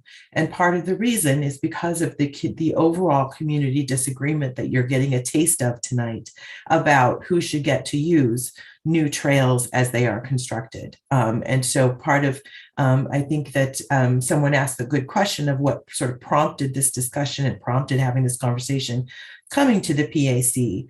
And as the Park District has gotten a 30% increase at least in visitation over the last couple of years, as we're looking to provide more access overall in some of our land banked properties, we really need to have the community come together to resolve some of these questions, again, for opening new trails. And I do want to ask people, as you're working through these issues, to keep that distinction in mind.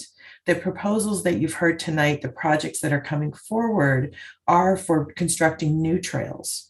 Other than the pilot project in Briones, which does not recommend opening existing trails to multi-use that aren't currently opened to multi-use, we're really focused on new trails and how a new trail could be designed safely for multi-use.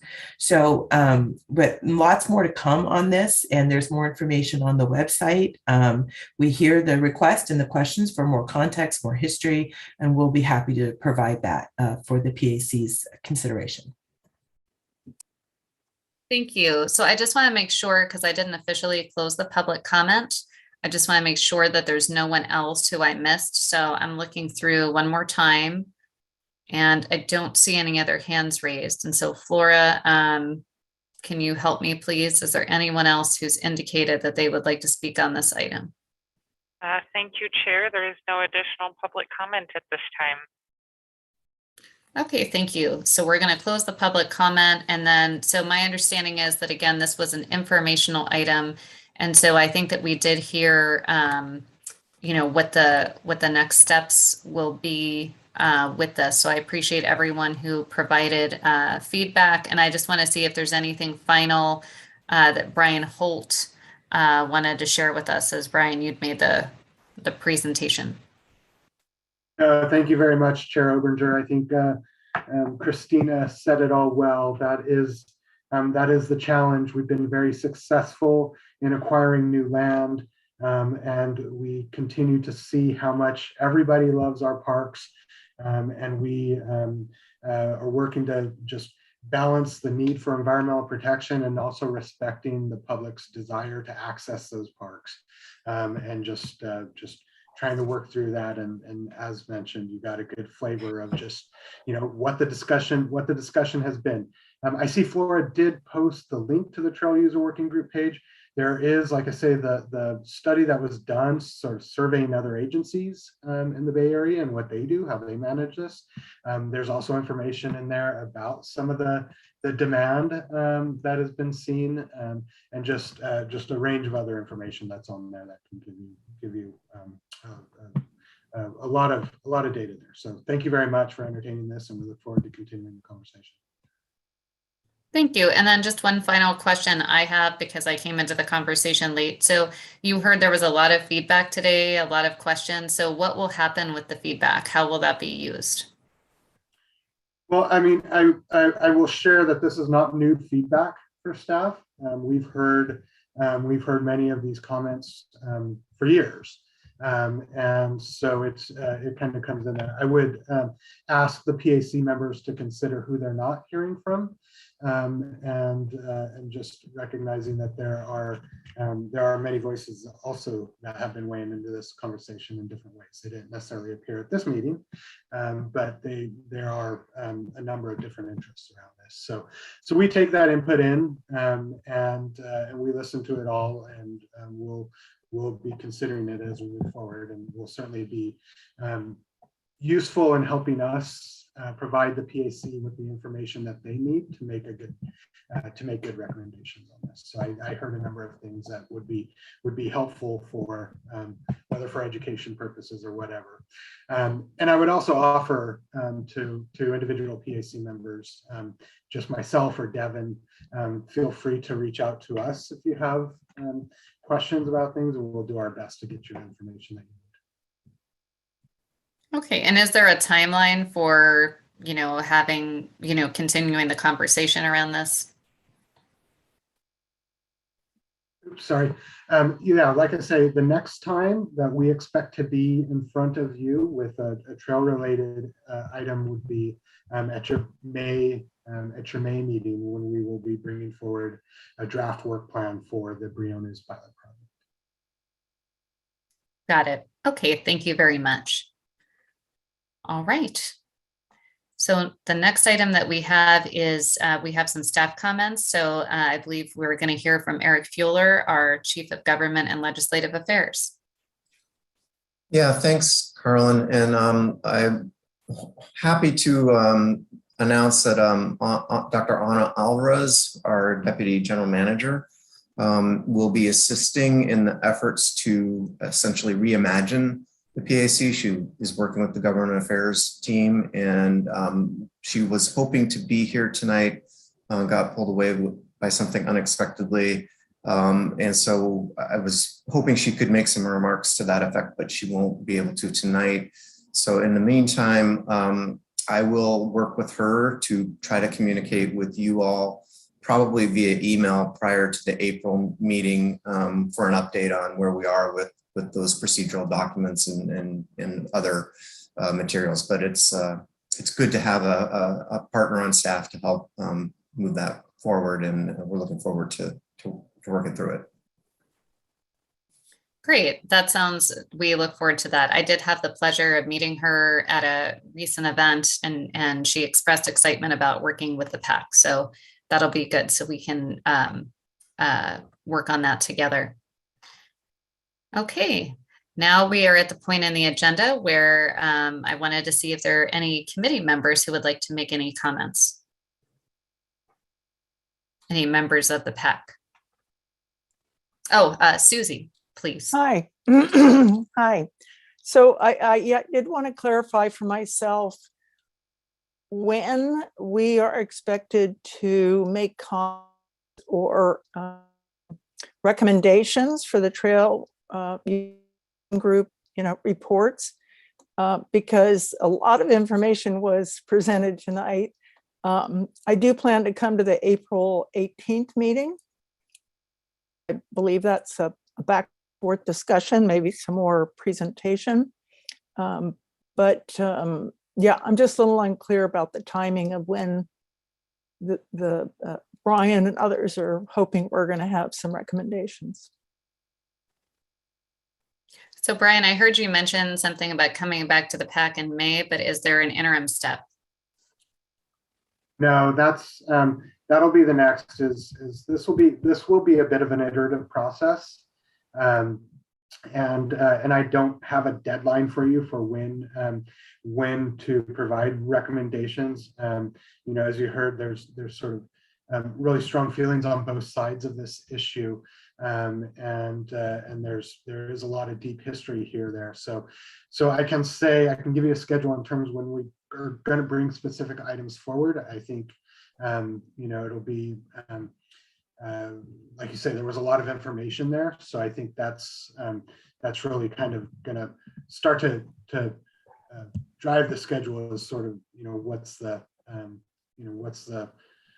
as we sort of understand and internalize this issue and when we can bring forward items to the board. So at least some of that up to the PAC in terms of just what you want to offer up to the board as a final product, and we continue to discuss internally. But like I said, you'll be discussing some of these specific items through specific projects as they come forward, and then ultimately what goes to the board is decision of the PAC. Okay, thank you, Brian. Igor. Thank you. I've noticed that we seem to have had a pretty one-sided conversation here. And I happen to be among those who were represented here. So it's kind of a strange situation where I feel like we haven't heard from the bikers at all. And I'm looking back on the experience we've had in trying to develop a dogs in parks policy, where some of the people who were contributing the most positive work to result in a fairly useful outcome were you might call them, say, the dog people, particularly the professional dog walkers. And it seems to me that maybe it's not out of line to say that could be a parallel here, and that some of the folks have mentioned that there are responsible bike users, and I'm pretty sure there are probably associations of bike users who one wouldn't mind having sharing trails with. We haven't heard from those folks, and I think it's going to be really important that they participate in the process so that we can come up with something that really going to work. Thank you for that, Igor. Olivia. Yes, you know, I agree that this sounds very similar. I've thought this for a while because I talked to a lot of the mountain biking community in Pleasanton who's very interested in the Pleasanton Ridge specifically.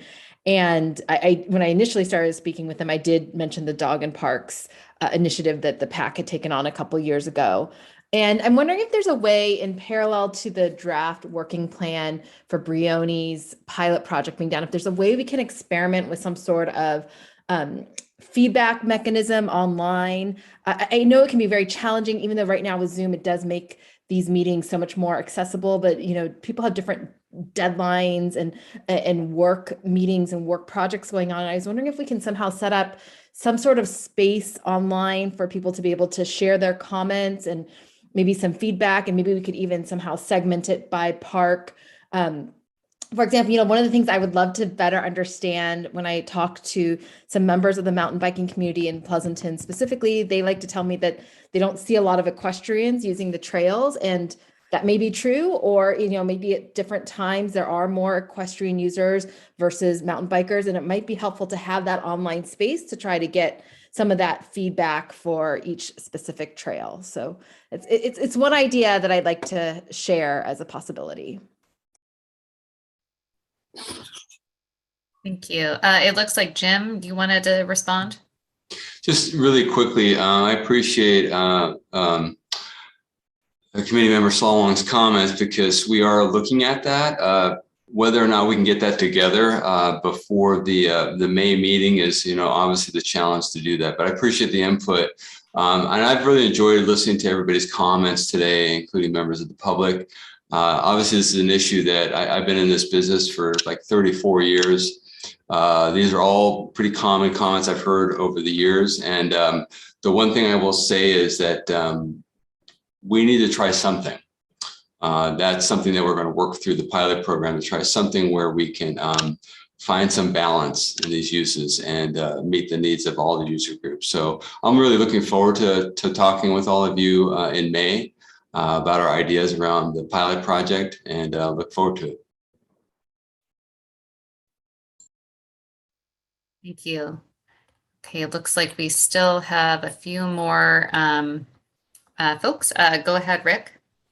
Thank you very much.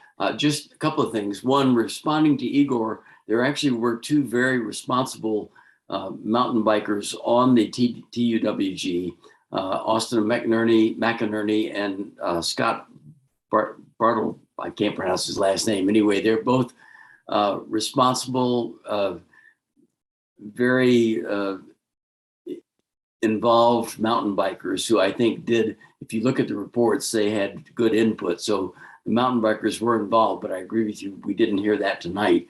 But they have been in the process, and they should be involved in the future.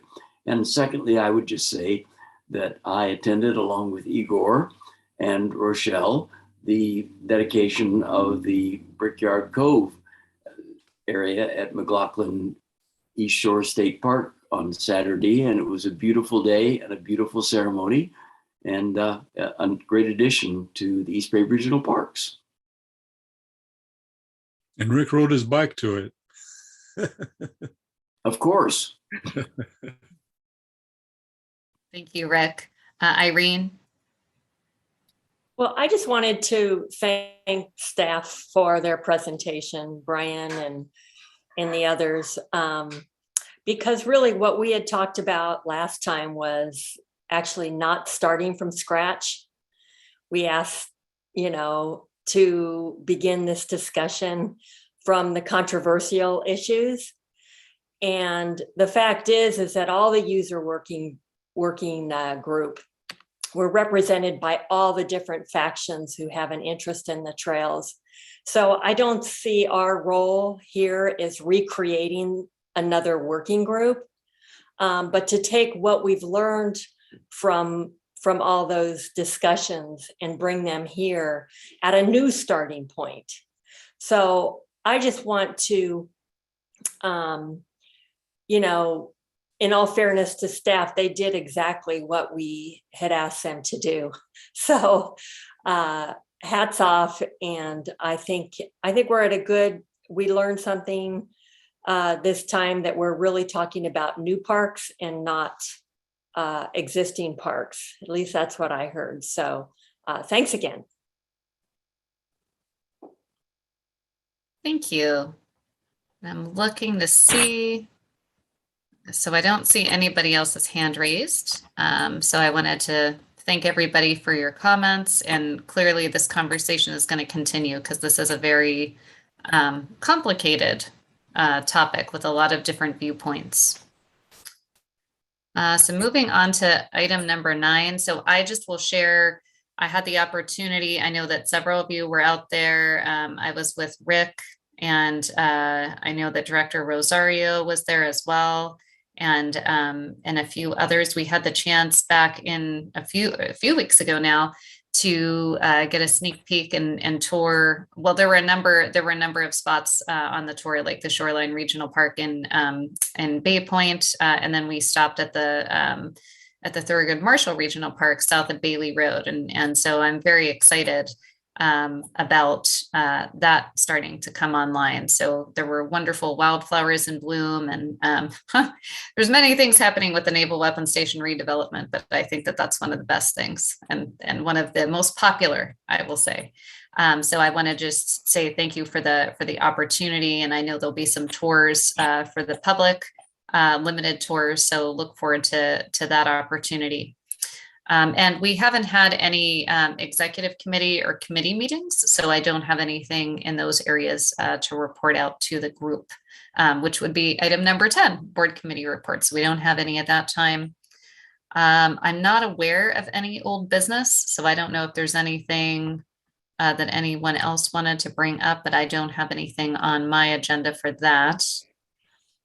And I'm looking to see, how about new business? I don't see any. Oh, I thought I saw a hand go up for a moment. Oh, Rick. Yes, Rick.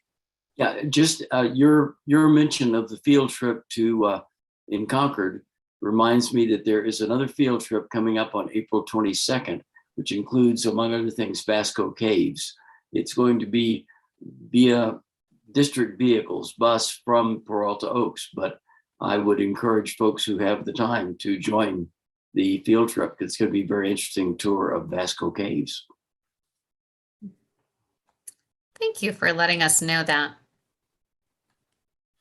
Okay, and if there are no other items, we are going to be adjourned to whatever the fourth Monday is in April. I don't have it right in my script. So I look forward to seeing everybody at that time. And thank you for everybody's robust participation today.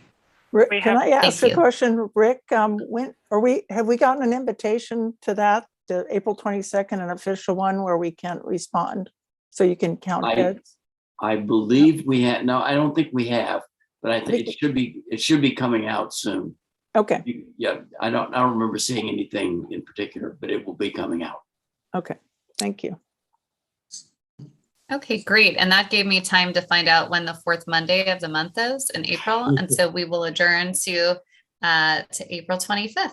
I look forward to seeing everyone then. Thank you. Bye-bye. Good night.